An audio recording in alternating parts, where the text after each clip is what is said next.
আজ 23শে জানুয়ারি বৃহস্পতিবার। আমার নতুন ব্লগে আপনাদের সকলকে স্বাগত। আজ আমি এসেছি বর্ধমান।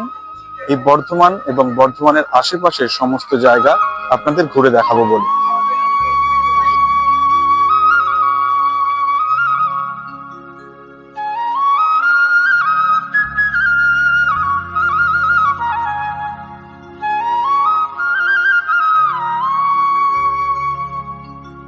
বর্ধমান পশ্চিমবঙ্গের অন্যতম ঐতিহ্যবাহী জেলা। রাঢ় অঞ্চলের কেন্দ্রস্থলে দামোদর নদের ঠিক তীরেই অবস্থিত এই জেলাটি সমুদ্রপৃষ্ঠ থেকে 30 মিটার উচ্চতায়। মুঘল যুগে এই জেলাটির নাম ছিল শরীফাবাদ।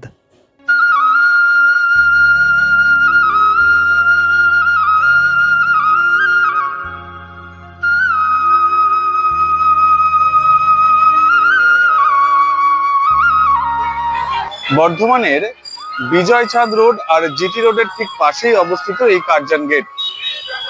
1904 সালে যখন লর্ড কার্জন বর্ধমান ভ্রমণে আসেন, তার উদ্দেশ্যে তৎকালীন মহারাজা বিজয়চাঁদ মাহতাব এই গেটটির নির্মাণ কাজ শুরু করেন। 1902 এবং 1903 সালে তার নির্দেশেই এই গেটের নির্মাণ কাজ শুরু হয়। বর্ধমান ভ্রমণ আপনি এই কার্জন গেট থেকেই শুরু করতে পারেন। পূর্ব বর্ধমান জেলার কেন্দ্রীয় শহরের একটি বিখ্যাত দর্শনীয় স্থাপত্য হল এই কার্জন গেট। সাবেক রাজপ্রাসাদটি এই গেট থেকে মাত্র 1 কিলোমিটার দূরে অবস্থিত। একটি অতুলনীয় নিদর্শন এই কার্জন গেট, যা আজও মাথা উঁচু করে দাঁড়িয়ে রয়েছে।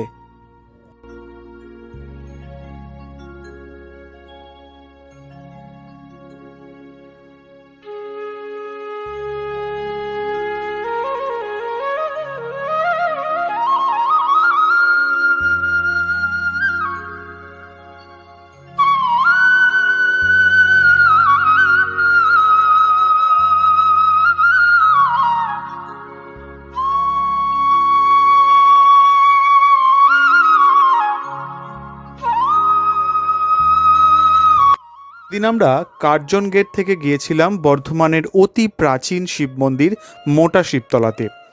1700 বছরের প্রাচীন এই শিব মন্দির। 1972 সালে বর্ধমানের আলমগঞ্জে একটি সরকারি মাটি কাটার কাজ চলছিল। সেখানেই শ্রমিকদের গাঁইতির আঘাত পড়ে একটি কালো পাথরে। খননে পাওয়া যায় এই বিশাল শিবলিঙ্গ। পুরাতত্ত্ব বিজ্ঞানীরা আসেন এবং পরীক্ষা করেন। কার্বন ডেটিংয়ে পাওয়া যায় এটির বয়স 1700 বছর, প্রাচীন কুষাণ যুগের। রাজা কনিষ্ক নাকি এই শিবলিঙ্গের পূজা করতেন। আবার জনশ্রুতি আছে এই শিবলিঙ্গ নাকি চাঁদ সদাগরের শিবলিঙ্গ।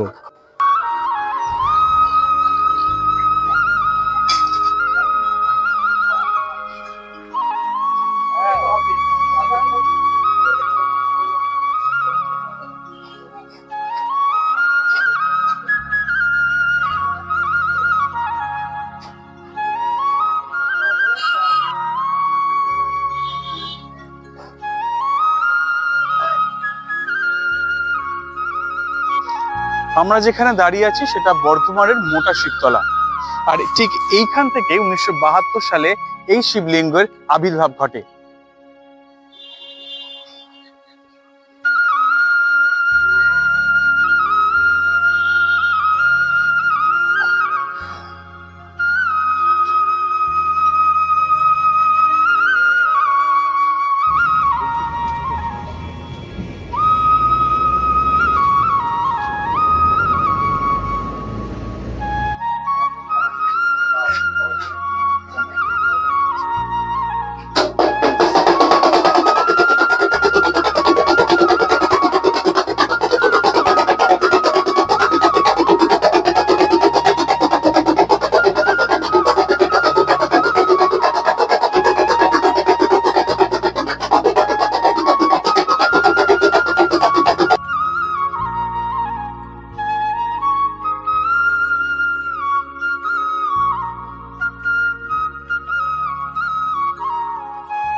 শিবতলার পর সেদিন আমরা গিয়েছিলাম দামোদর নদের উদ্দেশ্যে। এই বর্ধমান শহরটি এই দামোদর নদের একদম পাশেই অবস্থিত এবং এই নদ গঙ্গার একটি অন্যতম উপনদ। এটিকে বাংলার দুঃখও বলা হয়। এই নদ বর্ষার জলে পুষ্ট, যার উৎস ঝাড়খণ্ডের ছোটনাগপুর মালভূমি থেকে এবং দৈর্ঘ্য 592 কিলোমিটার।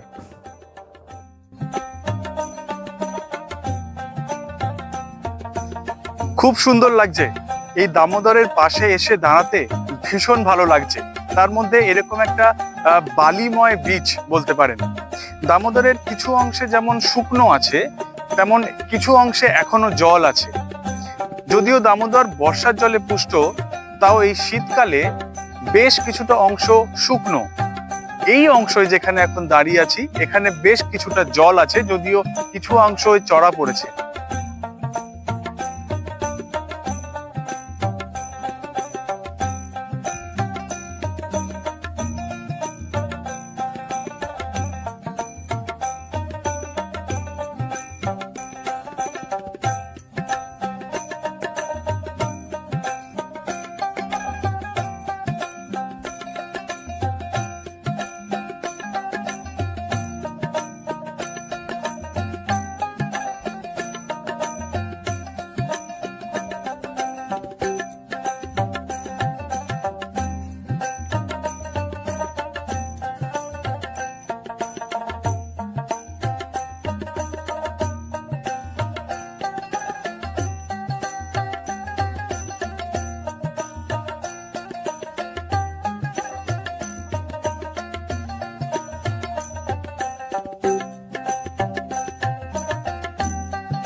আজকে বর্ধমানের যে সাইট সিন আমরা দেখতে পেরেছি, আমার সাথে আজকে সঞ্জয় দা রয়েছেন।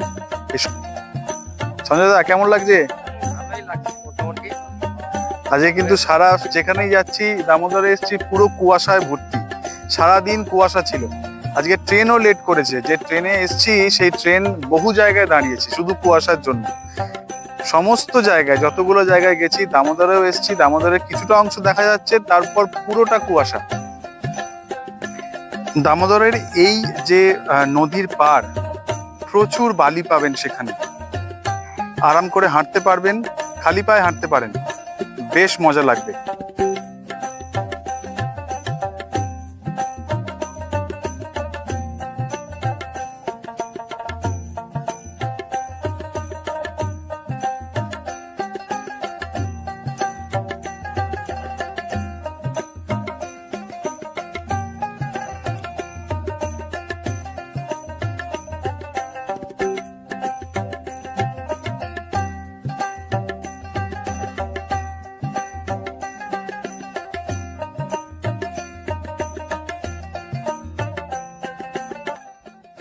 সেদিন আমরা দামোদর নদের পাড় থেকে গিয়েছিলাম বিখ্যাত মন্দির বর্ধমানের কঙ্কালেশ্বরী মন্দির। লোকমুখে কথিত আছে 1913 খ্রিস্টাব্দে দামোদর নদের বন্যায় বর্ধমান শহরের পশ্চিম নদী পাড় থেকে এই কালী মূর্তিটি পাওয়া যায়। মূর্তিটির বয়স যদিও এখনও পর্যন্ত নির্ণয় করা হয়নি। মূর্তিটি 3 ফুট চওড়া এবং 5 ফুট লম্বা। একটি অখণ্ড পাথর কেটে এই মূর্তিটি নির্মাণ করা হয়েছিল। এই মূর্তির দুদিকে 4টি করে হাত, মোট 8টি হাত। মূর্তিটি কঙ্কালের মতো দেখতে, মানে এর আদল কঙ্কালের মতো, তাই এই নাম অলঙ্করণে মূর্তির নাম মা কঙ্কালেশ্বরী।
পূর্ব বর্ধমানের একটি অন্যতম এবং ঐতিহাসিক মন্দির 108 শিব মন্দির। এই মন্দির আটচালা নির্মাণে নির্মিত। বর্ধমান শহরের নবাবহাট বাসস্ট্যান্ড থেকে কিছুটা এগোলেই চোখে পড়ে এই মন্দির কমপ্লেক্সটি। 1744 সালে বর্ধমান রাজ পরিবারের রাজা তিলকচন্দ্র বাহাদুরের স্ত্রী মহারানী কুমারী দেবী এই মন্দির নির্মাণের কাজ শুরু করেন। 1965 সালে যখন মন্দিরের ভগ্নপ্রায় দশা, তখন এটিকে বিড়লা জনকল্যাণ ট্রাস্ট পুনর্নির্মাণ করেন। এই মন্দিরের অন্যতম আকর্ষণ এই মন্দিরের অবস্থিত 108টি ঘণ্টার সেট।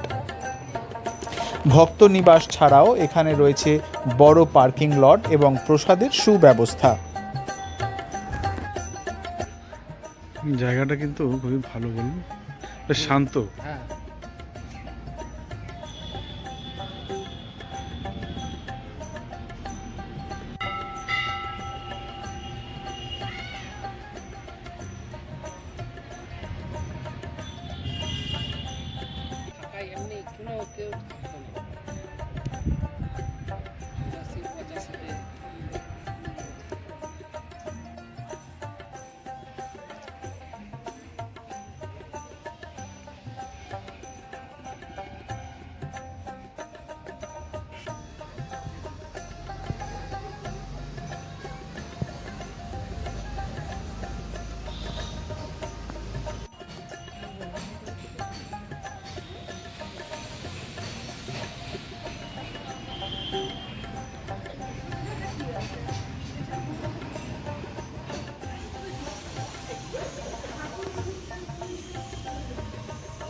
আমরা এখন রয়েছি বর্ধমানের 108 শিব মন্দিরে।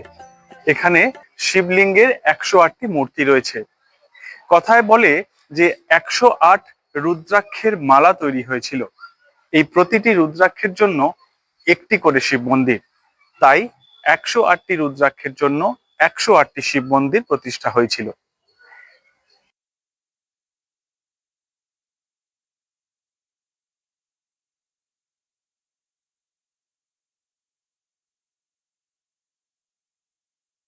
জনশ্রুতি আছে, একবার নবাবহাটে গ্রামে দুর্ভিক্ষ দেখা দেয়।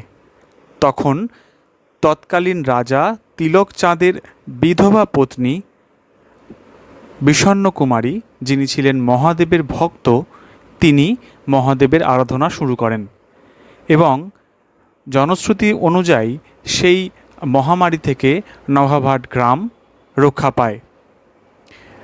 তারপর তিনি এই 108 শিব মন্দির নির্মাণের কাজ শুরু করেন। সারা ভারতবর্ষে 108 শিব মন্দির দুটি আছে এবং এই দুটি পূর্ব বর্ধমানে। শ্রাবণ মাসে বা অন্যান্য গুরুত্বপূর্ণ দিনে প্রচুর ভক্ত সমাগম হয় সারা দেশ থেকে এই 108 শিব মন্দিরে।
বর্ধমানের 108 শিব মন্দির দেখার পর সেদিন আমরা গিয়েছিলাম বর্ধমানের চিড়িয়াখানা এবং বোটানিক্যাল গার্ডেন।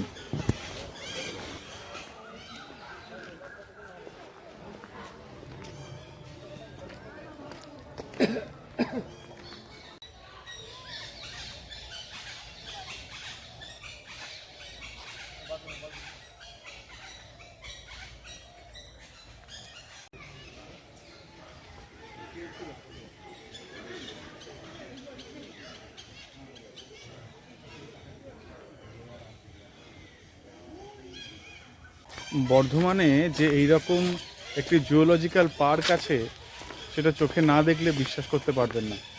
এখানে মুক্ত বিহঙ্গ পার্ক, মানে পাখিরা এখানে খাঁচায় নয়, একদম ছাড়া রয়েছে। আর লেপার্ড রয়েছে, আমি ভাল্লুক দেখলাম, আরও অনেক পশু পাখি রয়েছে, এক এক করে দেখব। কিন্তু কলকাতা আলিপুর ছাড়াও বর্ধমানে যে এরকম একটা জিওলজিক্যাল পার্ক আছে খুবই ভালো, দেখতে পারেন। একটা বড় জায়গা নিয়ে তো, মানে এগুলো সব নিউলি রেনোভেট হচ্ছে নতুন করে। অনেক বড়, 1 লক্ষ কত বছরের একটা ইয়ে দেখাবো, জীবাশ্ম, মানে গাছের ফসিল। হ্যাঁ, গুড়ি, মানে গাছের গুড়ি হয়ে গেছে, জীবাশ্ম 1 লক্ষ কত বছর পুরনো। ক্রোকোডাইল ওই এখানে একটা রয়েছে, ওই দিকে একটা বসে আছে, বেশ বড়।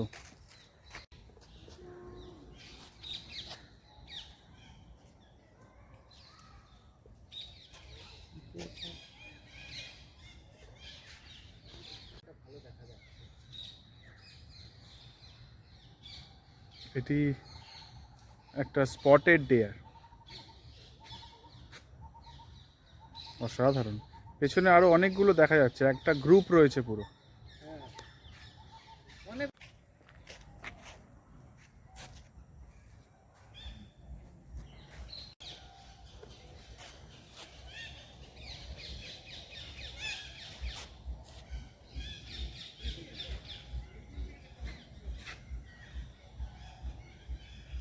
চুপ করে থাকলে শুধু পাখির আওয়াজ শোনা যাচ্ছে, কত রকম পাখির আওয়াজ, অসাধারণ।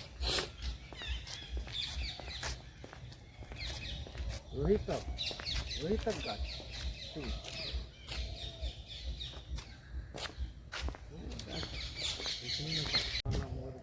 শুধু পশু পাখি নয়, এখানে অজস্র প্রজাতির গাছ রয়েছে। বলুন সঞ্জয় দা, অজস্র প্রজাতির গাছ রয়েছে, কিছু তো আননোন, আমরা জানিই না। তো এই জুওলজিক্যাল পার্কে আসলে একদম ওর্থফুল হবে, মাস্ট টু সি, একবার নিশ্চয়ই আসবেন।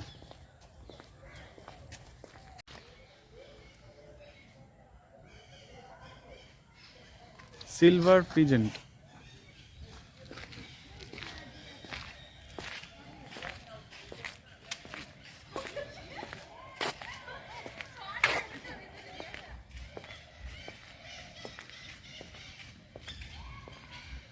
ভারতীয় ময়ূর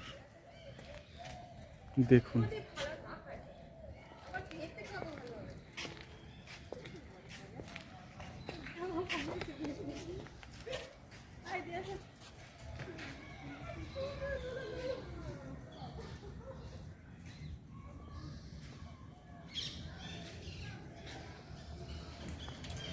অসাধারণ।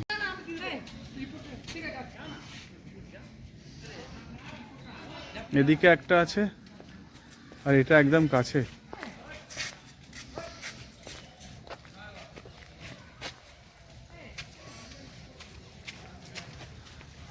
চলে যা।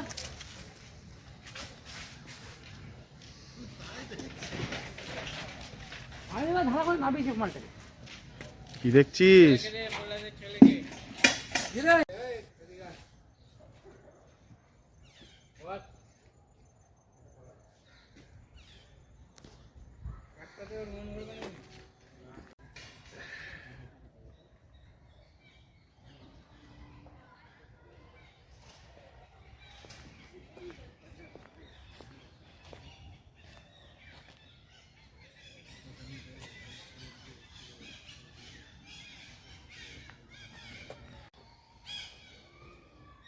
সজারু সজারু ভাই সজারু, আজ রাতে দেখবে একটা মজারু, সেই সজারু।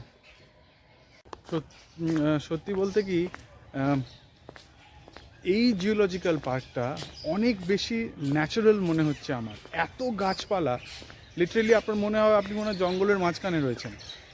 প্রচুর প্রচুর গাছপালা এবং পশু পাখিদের যা চেহারা আমি দেখলাম বা শরীর দেখলাম, বেশ স্বাস্থ্যবান। এখানে ডায়েট চার্ট আমি একটা দেখলাম, প্রত্যেকটা কেজের সামনে একটা করে ডায়েট চার্ট আছে, যে কি চার্ট অনুযায়ী ওদেরকে খাবার দেওয়া হয়। গ্রেট।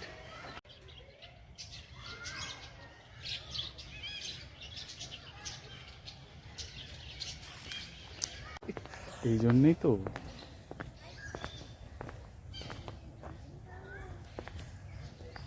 এটা কিন্তু স্যানিটাইজার, হ্যাঁ স্যানিটাইজার।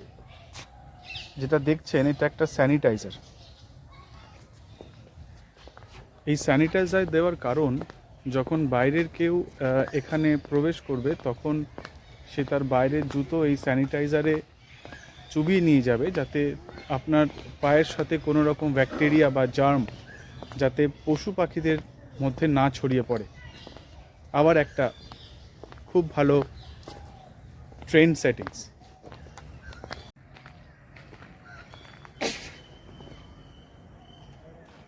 বাজ পাখি,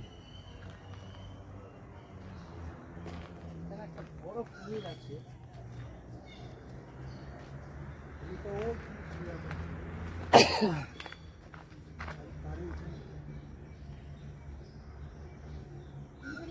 রোদ পোয়াচ্ছে। কুমির আছে।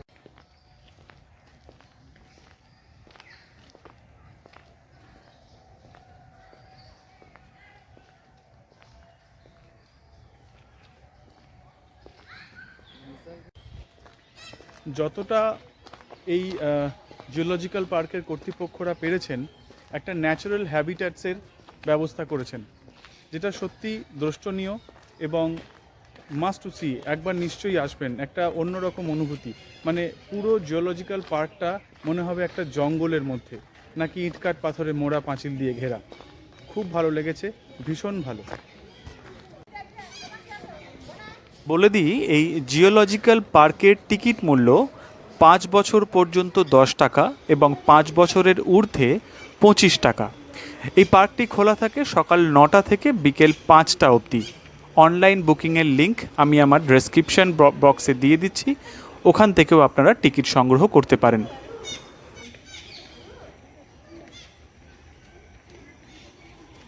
কাটিয়ে বাড়ি যেতাম, বিকালে আসতাম, এখানে কাটিয়ে টাটিয়ে যেতাম। প্রতিদিন নয়, মাঝে মধ্যে আসতাম।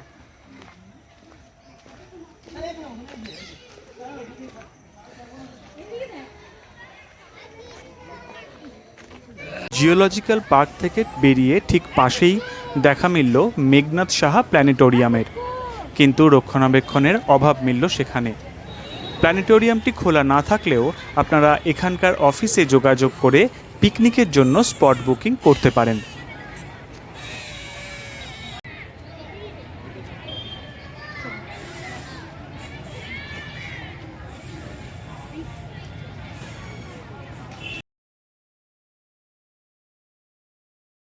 সেদিনের আমাদের শেষ গন্তব্য ছিল দেবী সর্বমঙ্গলা মন্দির, যা বর্ধমানের একটি প্রাচীন এবং ঐতিহ্যবাহী মন্দির। বর্ধমানের অধিষ্ঠাত্রী দেবী দেবী সর্বমঙ্গলা, তিনি বাংলার লৌকিক দেবীও বটে। তিনি পূর্ব বর্ধমান জেলার সর্বমঙ্গলা মন্দিরে পূজিত হন। অনেকে এটিকে শক্তিপীঠ বলেও মনে করেন। সেই মতে এখানে দেবীর নাভি পড়েছিল। জনশ্রুতি আছে প্রায় 350 বছর আগে শহর বর্ধমানের উত্তরাংশে বহির সর্বমঙ্গলা পাড়ায় বাগদিরা মাছ ধরতে গিয়ে একটি শিলামূর্তি পায়। সেটিকে প্রস্তর খণ্ড ভেবে তাতে শামুক, ঝিনুক, এসব গুগলি এসব ভাঙা হতো। দামোদর নদের পাড়ে যেসব চুন ভাটি ছিল, সেই সময় সেখানে শামুক, গুগলির, ঝিনুকের খোলের প্রয়োজন হতো। সম্ভবত সেই কারণেই ওই মূর্তিটিও পৌঁছে যায় চুন ভাটিতে। আগুনে পোড়া সত্ত্বেও মূর্তিটির সেরকম কোনো ক্ষতি হয়নি। আশ্চর্যভাবে সেই রাতেই স্বপ্নাদেশ পান রাজা সঙ্গম রয় এবং তৎক্ষণাৎ সেই মূর্তিটিকে ওখান থেকে উদ্ধার করে সর্বমঙ্গলা রূপে পূজিত হন। পরে 1702 সালে টেরাকোটার কাজ দিয়ে এই মন্দিরটিকে নতুন রূপে সাজানো হয় এবং সেটি করেন রাজা কীর্তিচাঁদ মহতাব। আজ সর্বমঙ্গলার রূপ এবং সর্বমঙ্গলা মন্দির আপামর বাঙালির কাছে, সারা দেশের কাছে একটি অন্যতম বিশিষ্ট মন্দির। রোজ পুজো হয়, নিয়মিত ভোগ প্রসাদ বিতরণ হয়। অবশ্যই আসবেন মায়ের দর্শনে।